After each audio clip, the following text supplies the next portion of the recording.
Ladies and gentlemen, guys and gals, non-binary pals, and the technicolor rainbow in between, this is Modular Media live and in person. I'm your host, Chris Boingo Rider Gaston, and with me, as always, is my tag team partner, The Modular King of the Content Ring, the Vacuuminator. How's it going on, folks? Hey, we're bringing this back. Who'd have We thought? did it! We're Wrestle Boys again without shoving it into the other thing that we do. Now we don't have to bother Cody every week. Bother Cody. We give him a 20-minute break to play on his phone. Oh yeah, very much so, very much so. I'm pulling up the list because I didn't have it ready. You didn't have the card up? How unprofessional, he said about the ragtag shoved together live stream operation he's on. Oh, very much so. Those aren't it. I don't think I have it. Do you need me to link it to you again? It very possibly. There you go. And people are going to have to see it on my screen. Nope. Because I can have this up. Oh, look at that. Multiple camera angles and shit. Because I am smart. Yeah. Okay, cool. Look at you, Dr. Luther. No. I wasn't being Luther there. Now it was Luther. Gotta have the tongue. You gotta have the tongue. Because you gotta have the tongue to be a Japanese deathmatch legend. Luther. Now you can just see Discord up. I fucked up anyway. You fucked up. That's just gonna be the subtitle for all these MMWP live streams. This is fucked up. Because inevitably, eventually, something's gonna fuck up. Because it's live, everybody. Live. Okay. Anything you want to talk about before we get into it? Like anything specific? I mean, we are in a very interesting time here because we should be getting ready. This shouldn't even be happening right now. We should be getting ready to announce this at the Modular Summit, but unfortunately, my sister had to go and get COVID, which got everybody else in my house COVID, and now the summit is pushed back to, we're looking at mid-February, early March times. It's going to happen by the beginning of next year. We just don't know exactly when yet. Probably discuss it this Sunday when we record AF 100. But as a slight consolation prize to that, I do have some tiny plastic wrestle boys in my home. Look at them tiny wrestler boys. Look at them point at each other. Don't you want this match to happen again? Oh, it's not going to happen anytime soon, though. Yeah. Because one of them can't fight for that belt. And one of them is probably going to have that belt pretty soon. But we'll talk about that a bit more later, won't we? Oh, very much so. Very much so. But I think we got to talk about a certain skit show that's on the internet that some people absolutely love, and some people slag off the fact that they have to watch it to understand shit.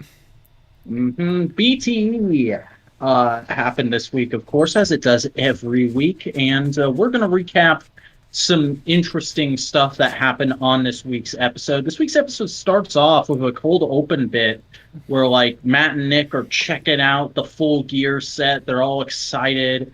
Matt's trying to hype Nick up, like, this is it, this is the match we've been waiting for all these years, and Nick's just kind of PO'd. He's just kind of like, you're an idiot.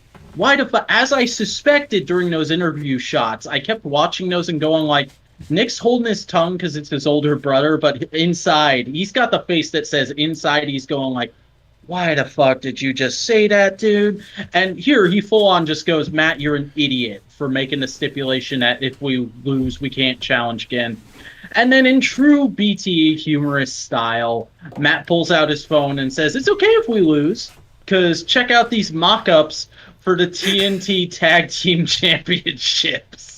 Which is just the TNT belt, but with tag team and little Young Buck tassels on it. It's great. Which honestly would be amazing. You know they would be. That'd be like the sleeper hit of Dark every week. Yeah. Especially if TNT, the tag team, won it, because I didn't know that was a thing until this week, but apparently Devon Dudley's sons have a tag team that's called TNT, and they're wrestling on Dark now. I am so sad that they weren't billed from Dudleyville. That would have been so good. Hailing from Dudleyville! Like, that would have been just like a cute... They don't have to do it all the time. Just like once, it'd be cute. Maybe do it when they debut on Dynamite. That'd be fun. Maybe they don't own the rights to Dudleyville. Maybe that's a WWE thingamajig now. Entirely possible, but then I would wonder how TNT was, or not TNT, TNA was able to use it for so long. I think, I don't know. Here's the thing. I think they weren't the Dudleys because they were Team 3D in TNA. You know? That's probably like their independent name that they just use whenever they're not with WWE. They were still like in kayfabe brothers, but they weren't Devon Dudley and Bubba Ray Dudley. I don't think. There was Bully Ray. Bully Ray. And what did the other one call himself? I know he's Devon Dudley. I don't know what he was in TNA. I'm not up to snuff on my TNA knowledge. Yeah, well. Enough about TNA. Let's get back to BTE, because another notable thing happened is we saw a little behind-the-scenes segment, kind of a shoot thing going on, where the Bucks were in this big like boardroom setting with a bunch of other high-level stars, all doing a shit ton of signatures for trading cards. So, like, soft confirmed AEW trading cards are happening, which is kind of a big deal. It is very much a big deal, and I'm a slut for collecting, and I will definitely get me a good couple packets just for the fun of it. Yeah, same here. I mean, like, I tend to, like, get into a trading card game for, like, 3 months once every 2 years. I've gotten into Pokemon several times that way, and I got into the Transformers TCG when it was new that way.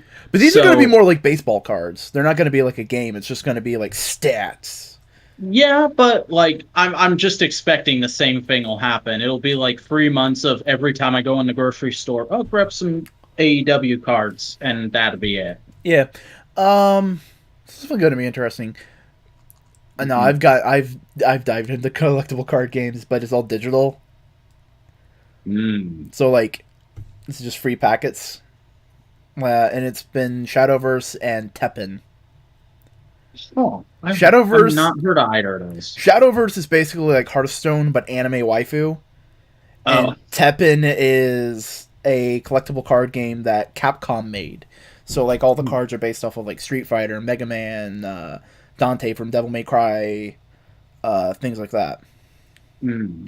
It's cool.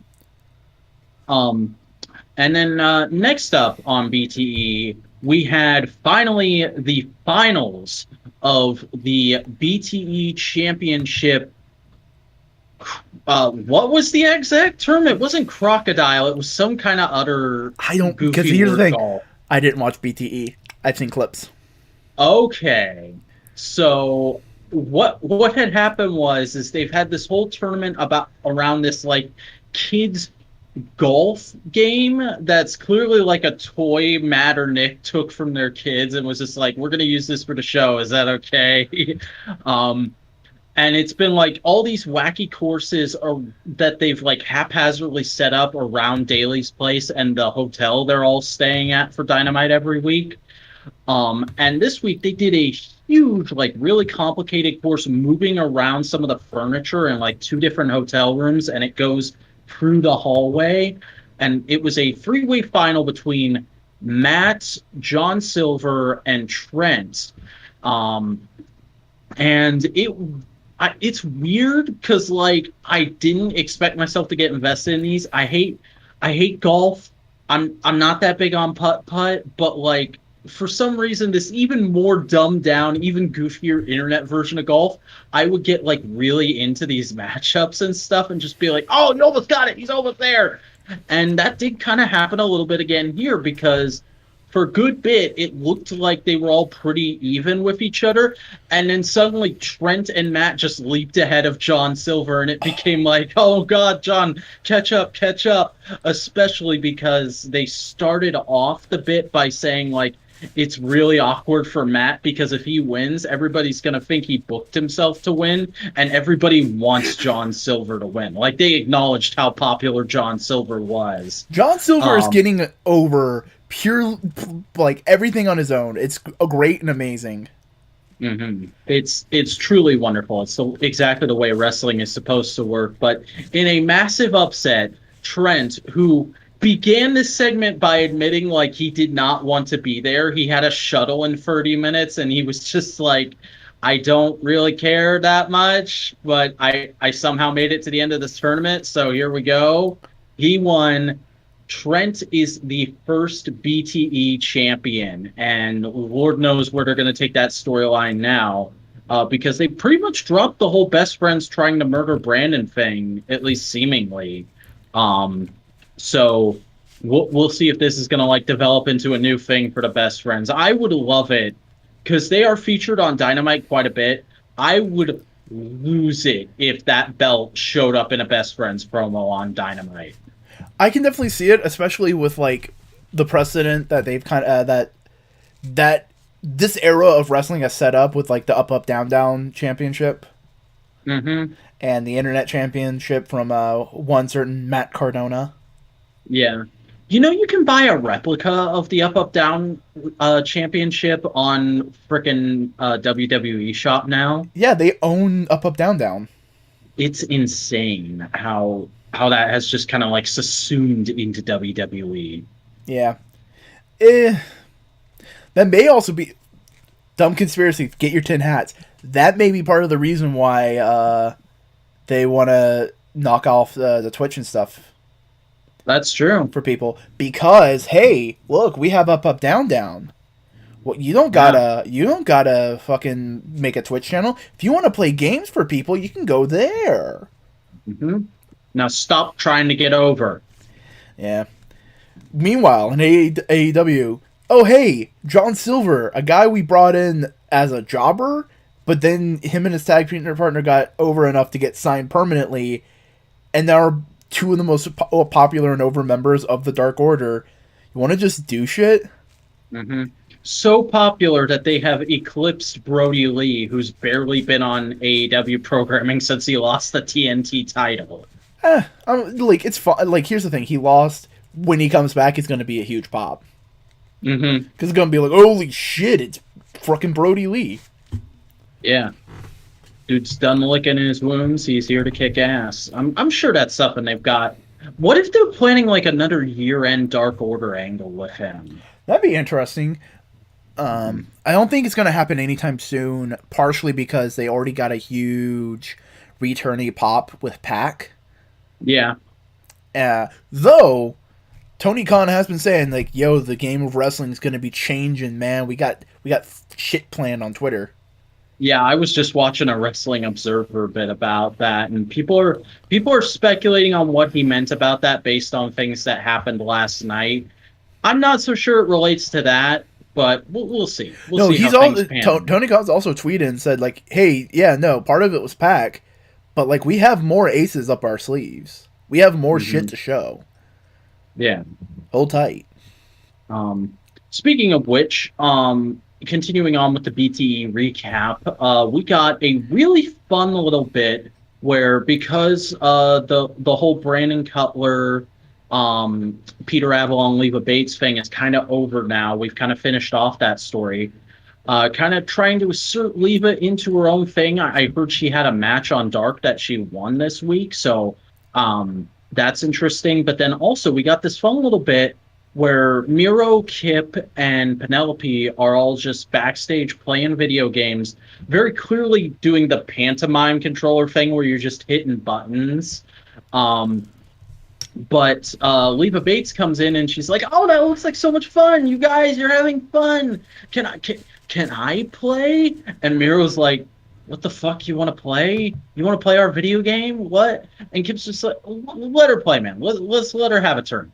And Miro gets up, gives her the controller, and then she wipes the floor with Kip to the point where he thinks she must have cheated. And she just walks off all happy, like, that was fun! I'll see you guys later, bye! And Penelope's just sitting there dumbfounded while Miro's like, wow, she beat you. That's crazy.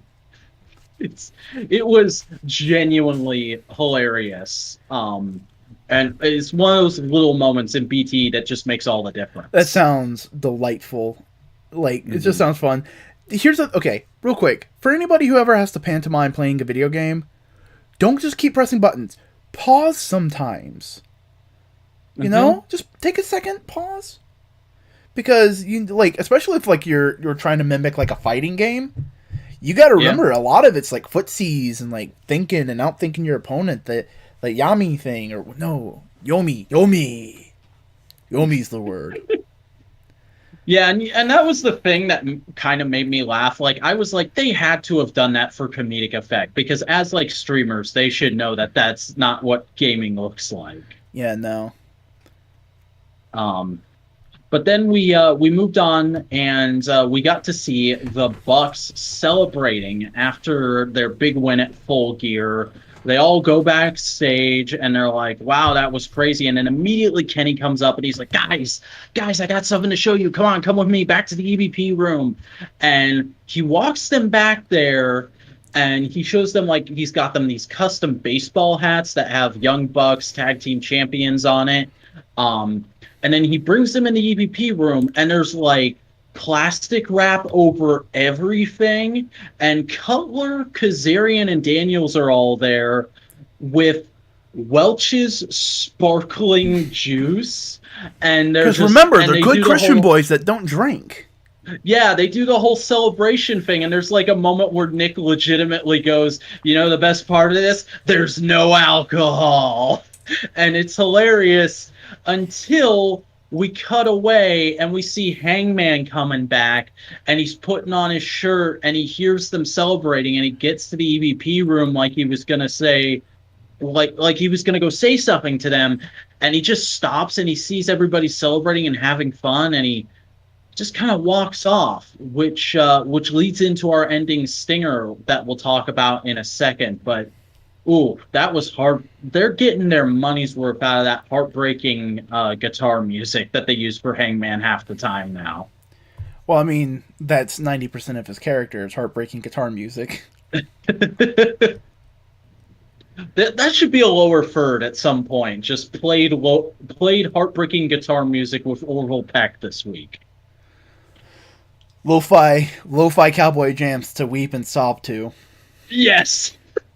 Oh, it's terrible that we find that funny. Remind me after the stream to give you the pitch about the game and Chili's.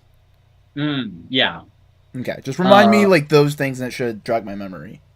I definitely will. But then we cut away to another part of the locker room on BTE where Eddie Kingston is kind of collecting his thoughts and everything after losing to Jon Moxley. And he says, he can't even see the reception to the match because he's broken his phone. He can't call his mom or anything like that. And he sounds like he's on the verge of tears, but he basically just goes on about, yeah, I did say I quit. Yeah, I did lose, but everybody loses. Everybody goes through these things. I'm still going to be back on Dynamite. I'm still going to keep fighting because that's what this industry is. And it was just a nice little impactful moment that really kind of took his character from this one and done threat for Moxley into oh, this is a serious character that they're going to keep around for a bit. They definitely have plans for Eddie beyond title match with Mox. Oh yeah, especially with what happened on Dynamite yesterday. Which we'll get to in a little bit. Oh yeah, no, we'll get to it. But man, this is just perfect foreshadowing for that.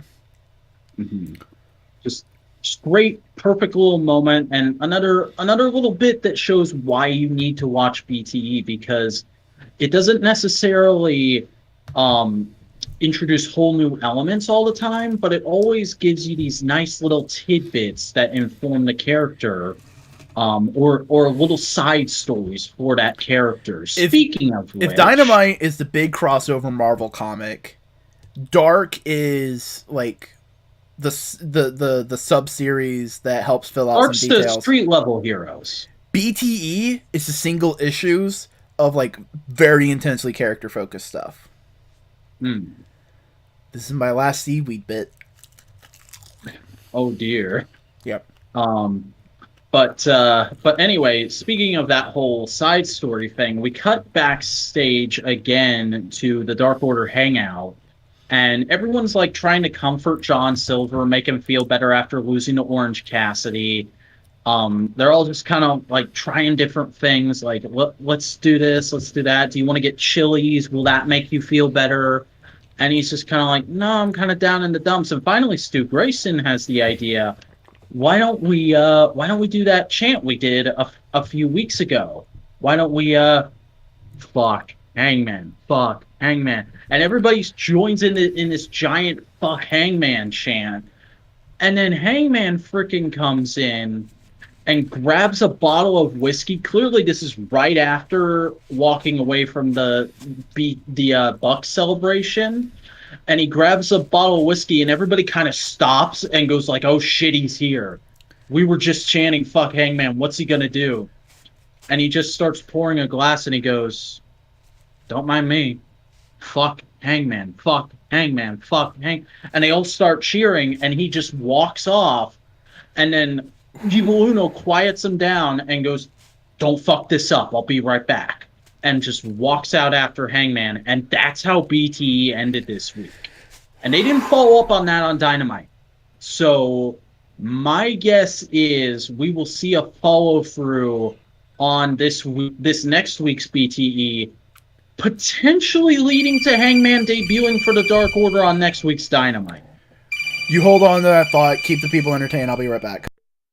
Okay. I mean, that is just such a fascinating angle to take, especially with the fact that in the past we've built to, there was a point where Hangman tried to join the Dark Order. And this is just what's so great about BTE is there's this long running continuity of all these bits that you don't ever know how it's going to play out. And sometimes they tease you for it and then they bring it back way later. Like this, with initially we saw Hangman. Hey, I'll be right back. Keep your thoughts going. I'll just it's gonna be a few minutes. Okay, no problem. But we saw Hangman try to join the Dark Order back when there was that whole webpage campaign, and then there was the bit way later on where Hangman was kind of drunk and he goes up to Brodie Lee and he's like, hey man, Dark Order, awesome, I love that shit, you guys keep doing you. You know, I tried to join at one point, but I'm cool now, I'm in a better place, don't worry about me too much. And then Brodie Lee just flipped out and went like, how did we miss Hangman Adam Page as a potential signee, you fucking idiots? And he went crazy on the whole roster and lead that back to here. And now we have the potential tease of Hangman Adam Page joining the Dark Order. And we don't know where that's going to go. That is left up in AEW continuity right now. Could come back. Could be another thing where it gets dropped. Maybe next week on BTE, Evil Uno just says, no, he kind of blew me off, or I wasn't able to catch up to him. But we'll see. That is very exciting and interesting. Not the direction I was expecting them to take the character after this, because I thought that storyline was done with the whole Brodie Lee freaking out segment. But now it's back in play, and that's kind of why I love AEW, their long-term booking. You know, excuse me. Their style of long-term booking is just to weave things in and out constantly and have everything always be in play. It's never dead. It's just on break. And I feel like a lot of wrestling fans are having trouble adjusting to that. especially people who are coming in now that AEW is a thing and haven't been around with BT forever. And speaking as somebody who is fairly new to wrestling and wasn't watching BT before AEW, it's really actually kind of great for me because it feels much more like what I understand is traditional long form storyline. It feels like a proper long comic run or a great long running TV show. You know, you may have ideas brought up in one season that don't get resolved until the next or 2 seasons from now or the series finale. And seeing something like that done in wrestling is just so wonderful and feels so innovative and like such a breath of fresh air compared to a lot of the other stuff that's out there that I'm watching right now, where it's all very straightforward and linear. These people are feuding, and eventually those feuds will just fizzle out and they'll move on to the next people. Doesn't necessarily feel like that in AEW. It feels like there's a lot of slow burns going on, which I really like. And I'm kind of at the end of my rope here with things I can say on that direction. So, hey, look again, it's the Cody action figure man again. Doesn't he look like an angry Ken doll instead of actual Cody Rhodes? That's a weird likeness they got of him there, but it works. I like it. This is a pretty good action figure. It's got nice clicky joints. People say the skin tone on these is a little too pale. I think for Cody, it's fine. The others, it's maybe a bit too pale, but like I think of Cody as kind of a pale guy. You know, and this figure is just great. He doesn't actually come with the pointing hand. I took this off of Kenny Omega in this wave, but it's just great that you can swap hands back and forth between figures like that. So not everybody is entirely beholden to someone else's hands, or their own hands, I should say. I do like that they included the sledgehammer from Double or Nothing. Double or Nothing is what I meant to say there. But I think the details on it are a little bit sparse. It's just kind of straight silver, brown. So maybe could have done a bit better in that department, but like detail on the tattoos is great. Look at that. They got the dream tattoo right there. They got the little ring tattoo on his hand. The weight belt is really well done. You can see it says Attitude Killer right there. And all of his gear. Oh, that is delicious. I didn't even know these boots said CR until I got this figure. So that's pretty great. And, you know, you can't have Cody without having Brandy or little Bran if we are going by the graphic they give this figure whenever Brandy brings it out to the ring, which is pretty good in person. I actually think she has a better likeness than Cody. It's still not completely on, but it is good enough. And yeah, I definitely think this outfit looks better in action figure form too. Like it looks more realized, the concept of it, because you can clearly tell it's like a full bodysuit she's wearing in real life. But as a figure, it does. It looks like all these lines are like painted on, which I think is what the outfit is going for in concept. Weird that they went ahead and did deco on the actual joints there. I don't know how well that's going to hold up over time, but yeah, you got Brandy, and then you got Mr. Kenneth Omegington, who I think has the best likeness out of anybody. Like, it's still not spot on, but it's very, very close. And you got a lot of nice detail on his gear here. He does come with the jacket that he wore to the ring at Double or Nothing. It's quite well detailed. You got the little wing there and whatnot, SAO is a shit anime. Yeah, hey, you're back. I ran out of things to say very quickly, so I decided to just wave my action figures at the screen for time. Yeah, I am sorry about that. I had to use the restroom there. It happens. We're live. Yeah, no, BTE sounds like his fucking barrel, man. Yeah, it was pretty good this week. I'm glad I picked this week to finally catch up because I was like 4 weeks behind. Yeah, that's the thing. I get 1 week behind, and then it's just like, yeah, but I'm a week behind. I don't want to. I don't wanna. It's work now. Because like 20-minute commitment's fine, but like a 40-minute commitment's like, Mm-hmm. You know. That's why it took me forever to watch The Mandalorian.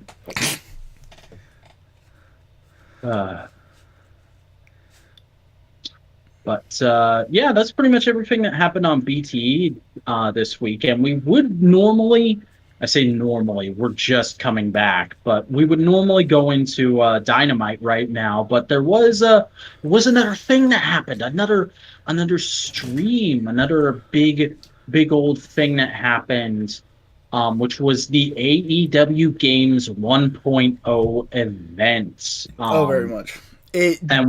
This was hype. This was super hype, just all week thinking and speculating about it. And I will admit, I did see the leaks. Everything got leaked like 4 hours beforehand. Yeah. But it didn't ruin it because this stream was really wonderfully done. I feel like they took the sort of format of Nintendo Directs, but injected BTE humor into it. Which would just make it a Devolver Direct. Have you ever seen those? I have not. I don't. Okay. I'm not a big gamer. I don't know gaming all that well, but I was fully hyped for this. So Devolver is a independent game publisher. Like, they do a lot of different things like that, and they started doing a yearly at E3 basically a direct talking about all the games they're doing. And they have a through line of their spokeswoman slowly going crazy and, like, being put into a simulation. Like, there's a whole storyline to go. That sounds amazing. Oh my god. Go with their video game announcements. And this just reminded me of this because, hey, it is BTE. It's very BTE. Like, it's classic Cody BTE. Mm-hmm. But you basically have Kenny Omega coming out, goddamn Steve Jobs. And wow, does he rock that outfit. He rocks it well. He rocks it good. Mm-hmm. And he's basically saying, like, all the things we know. It's like, hey, one thing I wanted when I signed on to AEW was, hey, video games. Look how amazing and revolutionary this company. We changed the wrestling world, and now we're going to change the video game world. Because Kenny announces that they currently have in development a console wrestling game with Ukes, and the person helping lead the design is Gaeta-san, the director of No Mercy and Raw vs. SmackDown. And this thing is coming to current and next-gen consoles, and I actually play a little trailer where we get a sneak peek at what some of the graphics are going to look like. Very, very early graphics, they make sure to say, which I think a lot of people must have missed because I've seen so many people going like, oh, those graphics looked awful. They look like Battlegrounds. It's so cartoony and gank. And I would rather have a solid art direction than jank faux realism. You know what I mean? Yes. Thank you. That's what I've been thinking this whole time. I'm like, y'all said you wanted something more arcade-like, more fun, less of a simulation, and they give you something that looks like that, and suddenly it's, it looks terrible and cartoony. Like, bro, make up your mind. And we do see free character models in this. We see Kenny, Jericho, and Hikaru Shida, and they make a big deal out of dream matches will be reality in this game, which translates to intergender matches. And I'm pretty hyped about that. I'm pretty excited about that. And then there's also a little tease at the end of there's going to be a tag team mechanic. But also, they showed off the animation for the Meltzer driver. Mm-hmm. So that was kind of going like, yeah, we are definitely working. Things are just progressing in a certain way. I don't think we're going to see anything till maybe E3, if they're going to be at E3. The one thing I'm wondering about is publisher. Who's publishing? Well, If Ukes is developing, I would say it's potentially 2K or EA, but like that's also a nightmare scenario for some people. But also, here's the thing: Ukes isn't owned by them. Ukes was the developer being published by 2K, which is its own publishing arm, separate from EA. Don't think it's going to be EA. Honestly, I can't think of any major publisher that could really fit that mold, that could do it, because the only other big major one I can think of is Ubisoft, and I don't see Ubisoft picking up this license. Maybe they would, or maybe, and this is just me spitballing here, maybe AEW Games is going to be a publisher. That could very much be, especially with the fact that it's pretty... the barrier for entry for publishing is lowered greatly this generation, especially if they go digital. I mean, I would hope they would also have a physical version of the games, but also another thought, you know who published those early WWE games in the early 2000s, late 90s? I do not. I know nothing about that kind of stuff. THQ. So maybe THQ Nordic picks up the license. Are they still around? Didn't they go bankrupt a few years ago? Okay, real quick, gaming history. Okay. So there was a game company called THQ. They wholly subsisted off of licensing properties to make games off of. Make a game, publish it, that whole thing.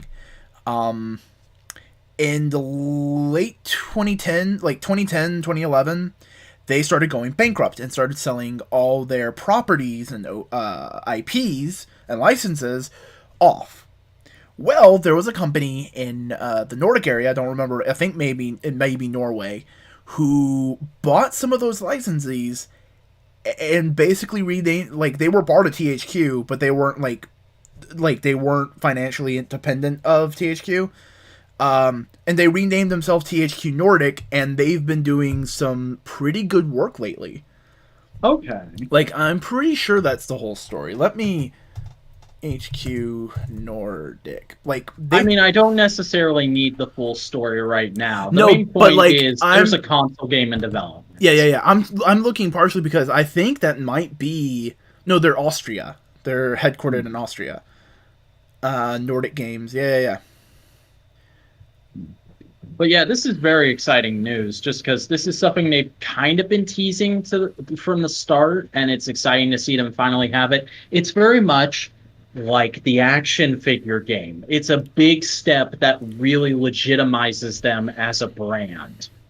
Yeah, I definitely feel like the first game is going to be a little rough around the edges. I definitely think the second game is going to be the one that everyone's going to want to play regularly. Mm-hmm. Not to say like the first one's not going to be fun. It just, you know what I mean? It just feels like... Yeah, we gotta see how things go. They gotta put a product out there so they can get the feedback to make the truly great product. And like, I don't think we're gonna get everything we want in this game. Like, I don't think we're gonna get... I think we may get Stadium Stampede, but I don't think we're gonna get Elite Deletion. Do you think we'll get Jericho Cruise? We might get Jericho Cruise. I think that might be the cutoff of like... Here's where we're kind of... Maybe Stadium Stampede's the cutoff, but I think they got to focus on making the assets for the wrestlers, and we may only get All In, All Out, Double or Nothing, Full Gear, and Revolution and Dynamite sets. I think that's going to be the focus, and if we get DLC, the DLC is going to be additional wrestlers, licensed wrestlers, so like indie guys that come in and aren't permanent member rosters, and stuff like Stadium Stampede regulations and Elite Deletion rules. I would also say a big thing for me is I hope there's a very robust character creator. Just because, like, yeah, I want to play as everyone on the roster, but, like, a big thing WWE games have been missing for the last few years up until they just recently stopped doing them regularly was they used to have really fun character creators out there where you could create some truly wacky looking wrestlers, and I want something like that back in here. I want to be able to do the you know what, a thing I would really love to be able to do, the procrastinators regularly do this thing whenever they get together of having a stupid character rumble where they'll just put all the dumb characters from all their videos in a Royal Rumble match. I would love to be able to do that with like a casino battle royal. Like create a bunch of really stupid characters and have them duke it out in a casino battle royal. I think that'd be fun. Oh, very much so. Very much so. That'd be a very good thing. Mm-hmm. But that's not all that happened on this stream, because immediately after that, when Kenny was trying to wrap things up, he's like, all right, that's great. There'll be more updates as we can get them. Audrey Edwards comes out wearing a ref shirt and all that, although looking a little more dolled up than normal, I noticed. But she immediately takes off her ref shirt and reveals a black sweater underneath. She's dressed like Steve Jobs too. And she announces that they also have a mobile game in development. They are doing AEW Elite General Manager, which is going to be sort of like a I guess a Tony Khan simulator would be the best way to put it. Yeah. You get to book it and control how things work on the roster. Yeah, it looks a lot farther ahead. Like, it's going to be early 2021 when that game comes out. Mm-hmm. I definitely could see it being fun if you're the right kind of guy for it, right kind of person. Yeah, I mean, the thing is, I don't do video games that much, and like I definitely won't have a current or next gen console by the time the AEW game comes out on consoles. So I'd probably have to slum it and play it at somebody else's house or something if I play it at all. But I will definitely give anything they put on mobile a shot, because just like everybody else in this accursed nightmare society, I have a smartphone, so I'll be able to play whatever they put out for mobile. Yeah, I definitely think it's going to be interesting. It's going to be neat, but that's about it, like, so far. Yeah. After that, Britt Baker comes out, and she's wearing like a shirt with like an open sleeve, a little different kind of a take on it. And they all have lower thirds as they come out that say like, Audrey said more than just a referee. I think Kenny's just said executive vice president, but Britt says role model and fashion icon. And she just basically goes on about it's a chance for Britt to get a little bit more of her character in somewhere different.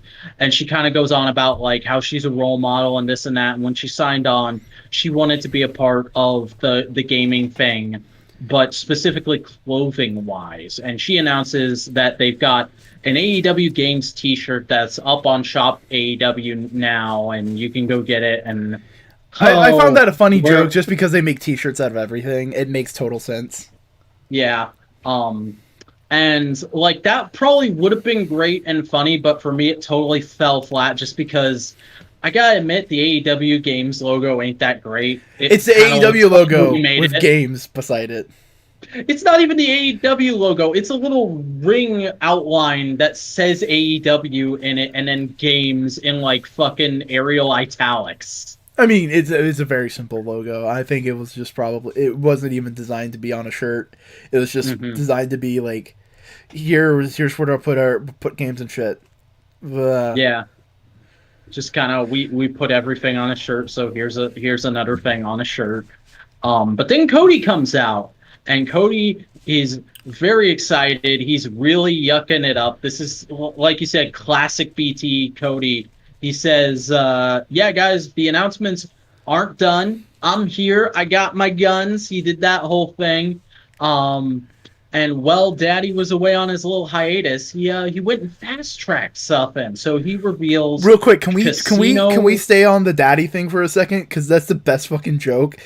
Because when he said, oh yeah, when Daddy was away, and Kenny and Audrey and Britt just all went like, did he just call himself Daddy? Is he Daddy? It is truly hilarious. Is he Daddy? I guess he's Daddy now. Cody is Daddy. Cody is Daddy. You heard it here first. MMWP says Cody is Daddy. But he reveals that they have a I guess just general gambling simulator called Casino Double or Nothing, which is supposed to be coming this winter. It's the only one that's given a concrete sort of time frame of release. And the trailer they show for it is just like a bunch of fun scenes of groups of wrestlers hanging out in a casino. So we don't have any gameplay. We don't know what it's going to look like, unlike the other two games. But it's safe to say it's probably just going to be like a card game simulator with a slight AEW theme to it. I don't know how I feel about that. Like, I understand they're trying to get their name out there and do all that kind of stuff, but that just seems so boomer to me. Mm-hmm. Like, I don't know. I'll try it when it comes out, but I have a feeling it's not going to be a lot of people's jam. Yeah, I'm kind of in the same boat. I'm not huge into card, and I'm not huge into card casino type stuff myself. Anyways, I love the aesthetic, but I never play those games for more than like a couple of rounds a year. What I hope it is it's not a genuine casino game, but it's the thing that they were talking about of basically being fantasy, not fantasy booking, like fantasy football, but for wrestling. That would be exciting. Because although I kind of got that vibe from Elite GM. I don't know, but like it's just something. It just doesn't like. Yeah, I get it. The gambling's a major theme in AEW, but like it doesn't feel right to just have like a gambling simulator as part of your your brand. It feels like there's another angle we're not seeing with it. That's fair. But also, before we move on from talking about all this game stuff, we also have to give a quick shout out to frickin' Evil Uno, who was just the funniest motherfucker on Twitter while this stream was going on, because Evil Uno does do gaming streams himself, and he was sending out all this hilarious stuff like, I want my wacky racist game, there's gonna be a John Silver dating sim, and somebody tweeted out a shot of the Dark Order around a card table from the Casino Double or Nothing trailer, and it's like, John Silver's not wearing a shirt, and he's so short, it looks like he has no clothes on, and he's like, how did we get him past security? You'll never know. It's just so good. It's perfect. Mm-hmm. Genuinely, man. Evil Uno's Twitter is something else, man. Evil Uno's just a great dude. Yeah. But that was it for all the gaming stuff. We then move on to this week's Wednesday Night Dynamite, which started off with new graphics. We've got a new intro and a new graphic font and style. Everything's in like brackets now. I like it. The brackets make it feel more open versus like just having the square, the rectangle around the logo. Yeah. I do like it. Although I did immediately miss not having like the rainbow puffs. I felt like that was a huge visual pop for AEW, and not having it gone is kind of weird. I definitely will get used to this new style, but it just kind of threw me off not having that with the match graphics and stuff. I do really enjoy the beginning of this new intro because it does the chorus hook, but it like drops everything for a moment so you can see like really big wrestlers doing cool shit. Here comes it drops out. I like that. It was a cool like little thing. It pricks your ear. It's like, ooh. Yeah. And we've got all this new stock footage of wrestlers doing shit in front of cool lighting setups, which I believe they shot on Full Gear Weekend. There was some footage of them doing that in both BTE and Sammy Guevara's vlogs this week, because I do keep up with Sammy Guevara's vlogs when I have time. That's the thing I just thought of. Do you think, because I know the Bucks know everything that's going on, do you think that they go like, hey Sammy, if you're unsure, like, can you run your vlog by us so we can just tell you if things would be like, if like we don't want people to know that yet? I think there might be slight things like that, but for the most part, I get the feeling he's allowed to do whatever he wants, because he's just doing crazy storyline stuff right now. Like, Marco Stunt is trying to scare Griff Garrison away from being Sammy Guevara's friend, because Marco and Sammy are friends. backstage, and that's been a part of the story in Sammy's vlogs. And then also there's a thing with Griff Garrison where he's met his long-lost father because they realized one of the AEW stagehands looks like Griff Garrison. That's fucking great. But no, I'm just like, hey, Sammy, don't film here. This is gonna be like, we don't want this getting out yet. I'm pretty sure they have that kind of open conversation, especially with like that kind of stuff. Probably. Especially with, there's also the multiverse of Matt Hardy, which is going on right now, and I do keep up with that somewhat. Yeah, there's Matt Hardy, there's Sammy Guevara, there's the Bucks. Also, like, all the Twitch streamer dudes, they probably have to go like, hey, don't talk about this, don't talk about this. These are all fine. Yeah. You know, it's just a thought I just had, is, you know. But speaking of thoughts, Taz had some thoughts. Yeah, Dynamite this week opens up with Taz coming out and cutting a promo on Darby, just basically saying like, hey, Darby, we Team Taz, we still have our sights on you. We're still going to be coming after you. Darby's just sitting way up in the audience, holding the belt over his shoulder, looking like he doesn't really give a fuck, and also wearing a jacket with thumbtacks on it, which was kind of awesome. That's a fucking look. It looks great and amazing and wonderful. Yeah, like, genuinely, Darby's civilian look is one of my favorite looks in AEW, because he is a dude wearing like pretty nice pants, pretty nice shoes, sheer fucking button-up shirt, and it's just like, that's a fucking mood, bro. Mm-hmm. He is clearly the biggest Hot Topic boy on the roster. But like in a cool way, not in a leave me alone, mom kind of way. Because it doesn't look like it comes from Hot Topic. It looks like he made it himself. Very good point there. Because if it looked like someone else, if it was like manufactured, it'd look like shit. But because it looks like, no, he glued those thumbtacks to his jacket. Darby's just in his fucking garage listening to The Cure, working on skateboards and gluing on thumbtacks with a hot glue gun. Like, this is gonna be so awesome. I can't wait to jump on somebody while I'm wearing this. Also, it's fucking brilliant. It makes so much sense for his character.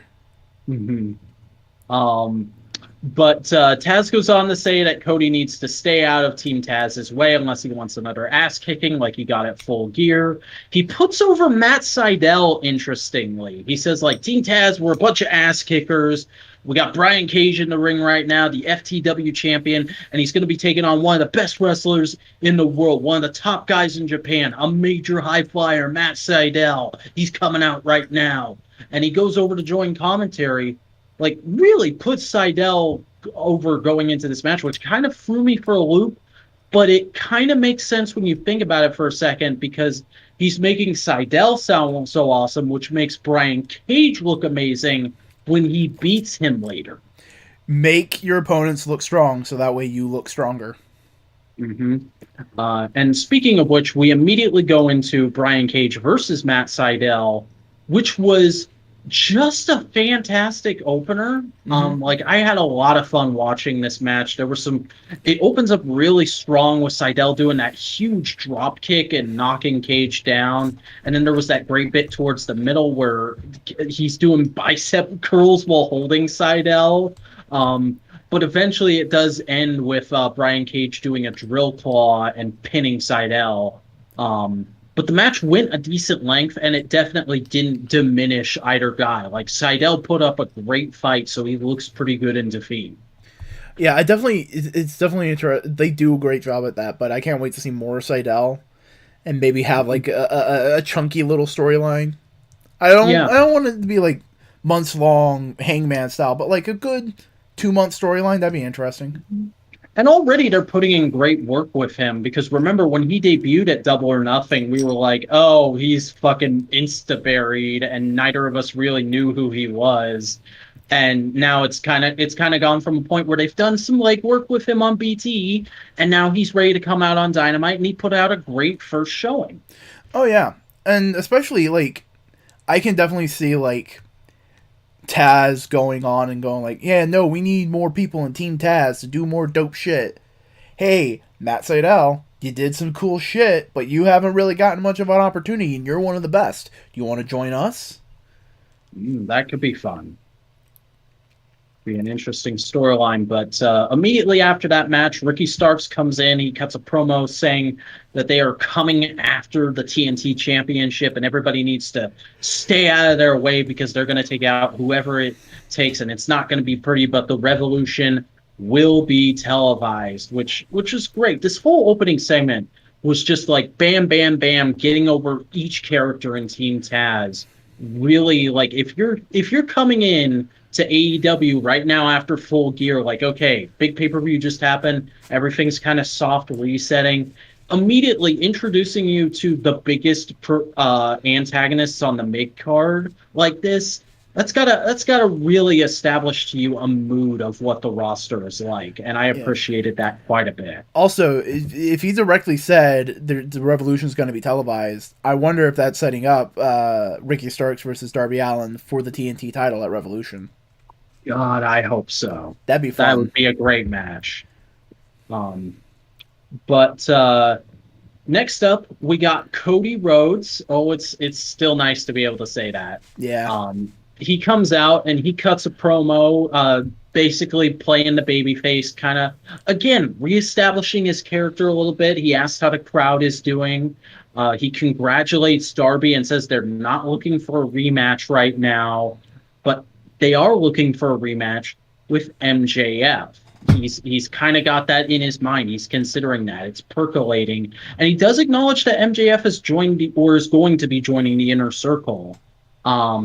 And that's kind of an interesting thing to see that little storyline pop back up. But immediately after he says that, he gets interrupted by Jade Cargill, who was someone I had not heard of before. Apparently she's been in the crowd for a little while and has maybe competed on Dark before. I don't know, because I don't keep up with Dark 100%.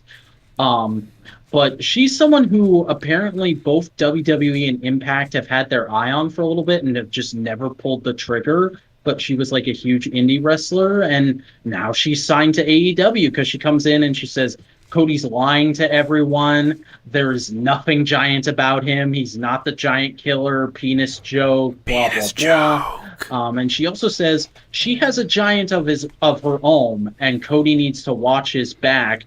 And she makes the last remark that he didn't have to go by just one name, and that the giant she's referring to is Shaquille O'Neal. Or at least we're assuming it's Shaquille O'Neal because she says Shaq. Shaq has tried to get into wrestling for at least a big event. Yeah. So this is really interesting because on the one hand, I can understand it because you've got all this brand synergy going on right now. Shaq has this big thing with Papa John's. He's a big part of the NBA. The NBA is in with TNT, AEW. Everybody's kind of happy together. Shaq goes in, wrestles a match with Cody, one of AEW's biggest stars. And also safest hands. Like Cody's a safe hand. Cody knows how to work a match with a non-wrestler. Just look at the WrestleMania match he had with Stephen Amell. Yeah. Or you mean that was WrestleMania? Yeah. I was pretty sure it was an indie thing. No. Oh wow. He had a WrestleMania match with Stephen Amell. Was that like right before he left? He was Stardust. Wow. Okay. Because the whole thing was Stephen Amell was playing Arrow, and he was a superhero, and Stardust was a supervillain. Oh, it may have been SummerSlam. See, most of Cody's WWE history is like a blur to me. So shit like that, I had no idea the details. But I'm gonna have to look that up now. But the point is, there's a lot of great. Everybody gets a bit of promotion out of a feud between Cody and Shaq. However, also it does kind of like raise a red flag of like, yes, Cody can carry a match with somebody who doesn't know how to wrestle all that well, but also Shaq's kind of fucking old. Like it's potentially a little dangerous to put him in a ring, especially if you're going to try and do a high profile thing. It was SummerSlam. It wasn't WrestleMania. Okay. But before we can even have time to process all that, immediately Brandy comes out and cuts the promo of her career on Jade Cargill. And it's basically just like, don't be fuck you, bitch. Step off, my man. Step off. Get your husband's name out of your mouth. Mm-hmm. It's so good, and it looks like they're legitimately about to come to blows. And Jerry Lynn comes out to calm them down, and like as they're walking off towards the back, immediately Team Taz comes in and attacks Cody. Gets a few good hits out on him before Darby can run down from the nosebleeds, and Darby, as we would have guessed, immediately does a coffin drop while wearing that thumbtack jacket. Darby Sonic the Hedgehog. Yeah, very much. Darby the Hedgehog. And as Team Taz is already kind of out of the ring and backing up, Will Hobbs just comes out, bam, bam, with his chair and rips his shirt off, and it's like, Will, it's good to see you, but could you have maybe been here, 2 minutes ago? Yeah, but they're also trying to play into the, is he going to join Team Taz? Is he not? That whole thing. Yeah. Genuinely, it was just nice to see Will Hobbs. Especially because he has a shirt now. He has a shirt. He has a shirt. He has a shirt. And it's a pretty good looking shirt. Yeah. Reminds me of kind of the yellow one they did for FTR. But yeah, this was a very all over the place segment, but when it was good, it was really good. I can definitely understand why some people thought it wasn't great. Definitely, I think Jade Cargill's promo wasn't bad, but it was just made a touch awkward by Cody just kind of standing there and going like, okay, and yeah. And it feels like, I don't want to say she needs more practice in promo, because it was a good promo. It just needs tightening up. Like, she needs, like, Dustin needs to go and talk to her and kind of go like, yeah, no, you can kind of like tighten this up. You can tighten this up. Here's how you get your thoughts out a little bit easier. And I definitely don't think, she just needs to cut more promos, and I think she'd be better. Yeah. Because I can see the potential there. And also, like, I kind of want to see Brandy and her go at it, because it just seems like there'd be a really cool fight energy there. Like, especially with the way, like, Brandy was sizing her up. And she's, like, a tall woman compared to Brandy. Yeah, like, forget Anna Jay or any of the other stuff we've been teasing on Dark for weeks. I would be down for that feud. Like, that's instantly like, oh, yeah. I mean, it's a bit old school, fighting over the fact that somebody stepped to somebody's man, but it's still a heck of a lot more interesting than anything else they've done in the women's division for a little bit. If they played it more like how they would do a men's wrestling of like, oh, you disrespected my female manager. If they played it like in that realm, I think it could go over really well. If they just make it, you talk shit about my man, and it's a little old hat, but if they played it more like, hey, fuck you for disrespecting my manager, he does good shit, it could be interesting. Yeah. I can definitely see that. And it also makes me, my first thought was, oh wait, when Team Taz came out, oh, is she part of Team Taz? That could have been very interesting. That could be interesting if they like lead into that. I don't know. Especially because they're playing Jade like she's Shaq's manager, so if she's part of Team Taz, then is Shaq part of Team Taz? Well, here's the thing about Shaq. You got to remember, he's a professional athlete. He's not some like wrestler bro just coming in. No, he's a professional athlete. He's a professional. What's more professional than Team Taz, who's all about like working out, making sure they're the best, and going at it the best way they can, and making sure that they're heard and they're known. That's fair. That's a really fair way to put it.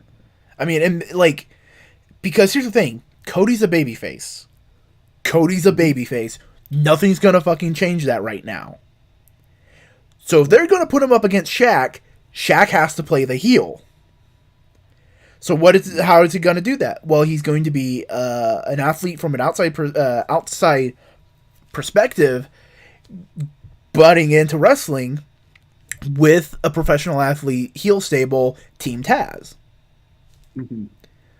Like, it immediately gives Shaq a level of credibility as a heel. Yeah, and as long as nobody says, I want that juicy Shaq meat, we should be fine. I mean, Brian Cage and Shaq meat match. Like their match made in meat heaven. What am I saying? I don't know. I'm just glad you didn't completely ignore my RLM reference for once. Also, get John Silver in that match, and we're all good. Yeah, Beef Boys, let's go. John Silver versus Will Hobbs versus Brian Cage. Book it. Versus Shaq. Versus Shaq. But that leads into the next segment where we get some other beefy boys. We get a bit of a recap of Hangman Adam Page versus Kenny Omega. And then we immediately go to Jon Moxley backstage where he cuts a promo saying that he couldn't say I quit on Saturday because he now feels the responsibility of being AEW champion. He understands that he isn't just fighting for himself anymore. He's not just in AEW breaking limbs and having fun, which was a great way to put it for his character. But he now represents everyone who's feeling disenfranchised right now with the pandemic. He mentions specifically people who are out of work and kids who are being made fun of for liking wrestling, if that's still a thing in schools, probably, maybe, I don't know. But he then goes on to say he knows Kenny is a big challenge and it takes someone really special to beat him twice, but he thinks he's someone pretty special. And then he goes ahead and wishes Kenny luck. I thought this was a great, solid backstage promo in sort of that old school interview style. It is great. Because it also does a couple other things. Because we all have the feeling Kenny's winning December 2nd. Mm-hmm. Kenny's winning the belt. Yeah, that's the other thing, is they announced that the match is going to happen for free on TV on December 2nd. But here's the thing. I have a feeling that they're going to really ramp up Moxley being a really good babyface kind of guy. So that when Kenny goes full cleaner, it is that much more heartbreaking. Yeah, could be. You know, that would be very fun. I definitely feel like it can go that way. And with the promo that Kenny Omega cut later, it definitely feels like it can go that way. Mm-hmm. But we'll talk about that in a little bit because next up we have the match. The match from the thumbnail. The Butcher and the Blade with the Bunny versus the Natural Nightmares in a Bunkhouse match. Here's the thing. The main event of this episode of Dynamite is the best match of the night. But this is a fucking sleeper hit. Really? Full on. I believe Rey Fenix and Penta had the better match. But I believe this is the B-side that every AEW fan goes like, yo, you want a good-ass match? Bunkhouse match. Yeah, because this just felt like classic Territory Days shit, man. All kinds of crazy work all around the ring. Not really obeying tag rules, but just everybody getting all kinds of shit in. Lots of fun work getting the Bunny in and out of there. And honestly, all the blade jobs were awesome. Like, that fucking El Kabong onto QT was the most impactful El Kabong I have ever seen. Oh, dude. QT fucking MVP of the match. Mm-hmm. Like, everybody had their good spots, but QT with that fucking elbow drop off the ladder. Yeah, and then he wins it with a diamond cutter. This match. And lest we forget, the Blade did a fucking blade job. Oh yeah, no, like genuinely, this match was just really good, really fun, really solid. Like, if you just want to show a single Dynamite match to really get someone into AEW, like, give them some of the backstories, like, oh yeah, no, she tried to get him, like, all that stuff, and then show them this match and go like, yeah, it's fun. And I have the feeling this came about backstage. Like they were just, I just imagine all 5 of these people sitting around going like, man, how are we going to end this feud? We need to end it. It's been going for long enough. We should wrap it up soon. And Dustin's just like, well, we could. Nah, nobody would go for that these days. What? We could do a bunkhouse match. And QT's like, that's brilliant. It's weird. It's old school. It's WCW, which AEW is all about. But also, it just really goes to like it plays into all their strengths because remember, Butcher and Blade are kind of like they're weirdos, and this kind of match fits in that weirdo aesthetic. Mm-hmm. Also, Bunny's whole new gear going back to Butcher and Blade looks really good. I like her new white mask. Yeah, it's really good. This is just a great solid match. I really enjoyed it. Oh yeah, no, it was great. Also, I loved how QT and Dustin were in white shirts the whole time, just so we could see the blood accumulating on it. Yeah, and of course, those shirts are on Shop AEW. Oh, a fucking course. But then we go on to a recap of the Elite Deletion, but instead of it just being highlights, we also get a promo from Matt in here, where he basically just says that Sammy shouldn't feel bad about getting deleted, that he's been given a massive rub by being beaten by such a legendary wrestler as Matt Hardy, and it's going to help him in the future. And I kind of had the same reaction to this that Brian Zane did, where he basically said Matt Hardy has a new gimmick, Big Modesty Matt. Yeah, I felt it was more like, hey, I fucking ruined you. Take this as a chance to be better. That's kind of how I took it. Like, learn from your lesson. And I think that's supposed to be the crux of their character's conflict, but like occasionally it comes off like fucking listen to me, listen to your elders, kid, and like we're supposed to be like, yeah, listen to your elders because we like Matt Hardy, but also it's listen to your elders, which this is usually a bad guy thing. But also I think it's like it's less listen to your elders and just, hey, don't listen to fucking Chris Jericho, dickwad. Yeah. I'm trying to help you. Speaking of Chris Jericho, he comes out to induct MJF and Wardlow into the Inner Circle. I like that they keep including Wardlow in this whole thing. But MJF doesn't. MJF has never included Wardlow in this situation, but Chris Jericho always includes Wardlow. Which almost makes me think Jericho is using MJF to get to Wardlow. And if that's how this storyline is going, that would be brilliant and like might make for a decent, very short babyface MJF run. That could be interesting. Like, there's so many it's cool, but I just really like Chris Jericho's a dick. But when you're on his side, he's not a dick to you. Mm-hmm. You're his friend. You're his buddy. Speaking of his friends and buddies, Ortiz, Santana, and Jake Hager come out, and Jericho is immediately like, where the hell is Sammy? I thought he got out of the hospital this morning. Where is he? Nice bit of continuity there, building into the Elite Deletion. But the others say they couldn't find him. Nobody knows where he went. So they just bring MJF and Wardlow out, and MJF says, it's been a long road getting here. Ever since he was put out in the cold by his dad, who gave him a small loan of $1 million to make it. So that's why Chris Jericho likes him.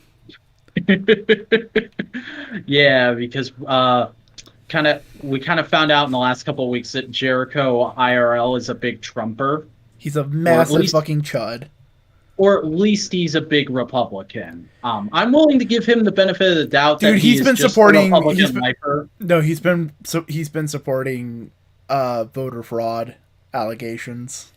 Okay, well then fuck him. Yeah. But like his wrestling character is still great, so I still somewhat like him. That's the thing about wrestling. We gotta understand Hulk Hogan's one of the best wrestlers in the world, but also fuck Hulk Hogan. No. Fuck Terry Bollea. Hulk Hogan's one of the best wrestlers in the world, though. Yeah. Hulk Hogan has a 6-foot penis. Terry Bollea, 6 centimeters. Chris Irvine is a massive chud. Chris Jericho is just a nice guy who's trying to help some kids out and maybe get his title back one day. Fuck Benoit. Yeah. Sorry, I just... But anyway, MJF goes on to read some poetry that he says he wrote, apparently it's lyrics to a Drake rap, which I don't know Drake all that well. So for a second, I thought it was legitimately shit he wrote, and then Ortiz is just like, "Dude, those are Drake lyrics," and MJF's like, I don't even know who that is, dude. But I started at the bottom and now I'm here. That is a Drake reference. But here's the thing: I love how Ortiz and Santana that's Drake, and Chris Jericho's just like, what? Who's Drake? Yeah. Is he related to Kiss? Another fun Jericho thing. He was on a Shot of Brandy this week, and he made and they were making it spaghetti and meatballs, and he said, "Yeah, I chose that dish because they're like AC/DC. Everybody likes at least one of their songs." And I'm like, that statement makes no sense in relation to a dish, but nice try. I mean, I can kind of get it. It's like, everybody can kind of dig, like, it may not be your favorite, but everybody can kind of dig spaghetti and meatballs. Anybody can kind of get into it. That's fair. It's a half-handed fucking simile, but it's there. I can see it. Yeah. But Jericho says if there's any group dysfunction going forward, it is his fault because he's the one who made the stipulation for MJF to join the group, which, again, interesting little character beat there. But they will get through everything because after 30 years in the business, he knows that adding members is only going to make them stronger than ever.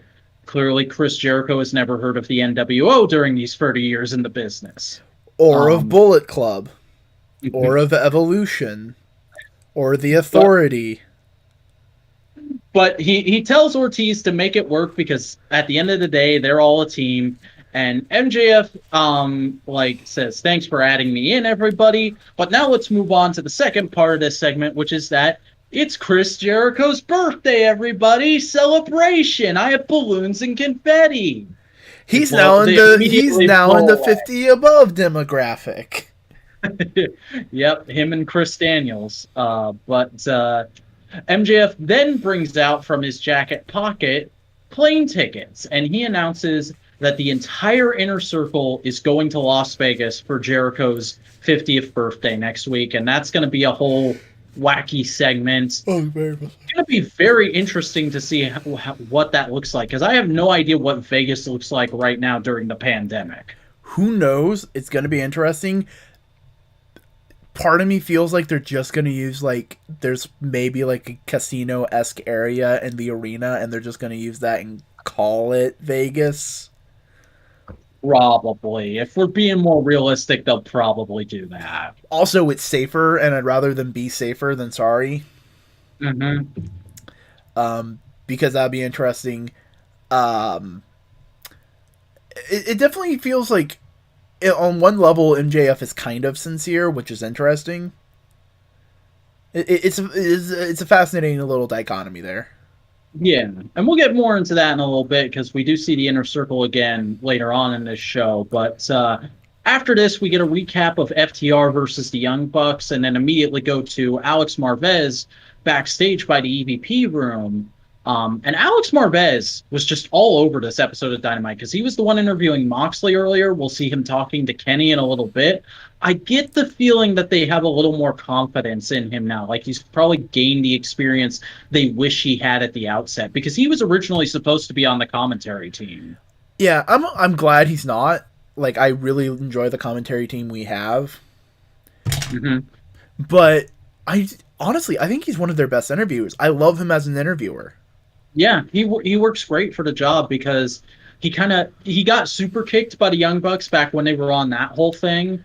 And so he very hesitantly knocks on the door, but the Bucks just immediately come back and are like, "Oh, hey, Alex, how are you doing? Hey, buddy, how's it going?" They have their titles now. They're no longer mad and upset. They're pacified. They're the pacified Bucks right now. Honestly, I wouldn't mind if that was just like a continuous character trait. It's like whenever they have the belts, they just pull tantrums all the time until give us our gold. Mm-hmm. That kind of thing. Yeah, and they immediately apologize to Alex Marvez. They're like, "We're sorry for kicking you that one time. How you doing? How you feeling? How's your chin?" And then Marvez asks them, "So what are your plans going forward now that you're the tag team champions?" And they say that they plan to pay things forward. They are looking forward to new matchups here in AEW, specifically a tag team from the Indies that contacted them on Instagram a few weeks ago, who are also real-life brothers and are kind of young hot shots coming up, just like they were all those years ago, back before they even started BTE. So next week, they will be taking on Top Flight, who apparently just the night before the segment aired got signed to AEW. They were on Dark. They were on Dark, and they had a fun match there. Yeah, I did go watch that match after I was finished watching Dynamite, and they're a pretty good team. So it's exciting to see them get added to the roster. Like my only complaint about this whole segment is just the fact that the Bucks are hyping up fresh matchups, and I'm kind of like, but what about Private Party? What about TH2? What about Jurassic Express? When are they going to get a shot at the gold? Yeah. Who knows? But then we go on to the match that was supposed to happen on the Go Home show, but got postponed for same reason this is happening. Sean Spears with Tully Blanchard versus Scorpio Sky, which was okay. It was not bad, but it was okay. It was fine blow off to their little feud. Mm-hmm. I don't know. I feel like I keep overhyping myself for these two, both separately and together. And I think like they're just simmering away in the background right now. Not necessarily in like their bench, they're not being used because other things. But like that is happening, but it's because they need to get to a place where they can really be at that top level. And give them the time they need. They need to get to a point where they can get the time they need. And right now, everything is so packed with, like, things that kind of need to happen now. Like, Pac is available now. We need to do the storyline now. Or Shaq is available now. Yeah, like, this is happening. We can do this now. If we don't do this now, it may be another year before we can do this. Yeah. And that's just part of the give and take of wrestling, especially right now with the whole pandemic thing. A lot of people are either stuck outside of the United States or stuck in the United States. And if they're stuck in the United States, they kind of have to pick where they're going to wrestle for the next 6 months to 2 years. Right. And honestly, I do think this little feud was a great little, like, lower mid-card feud. It was fun to see Sean Spears kind of be a dickhead. It was fun to see Scorpio Sky kind of try and be the good guy. It's not necessarily meant to set the world on fire, but it's a decent little thing to give them something to do and fill out space on the card.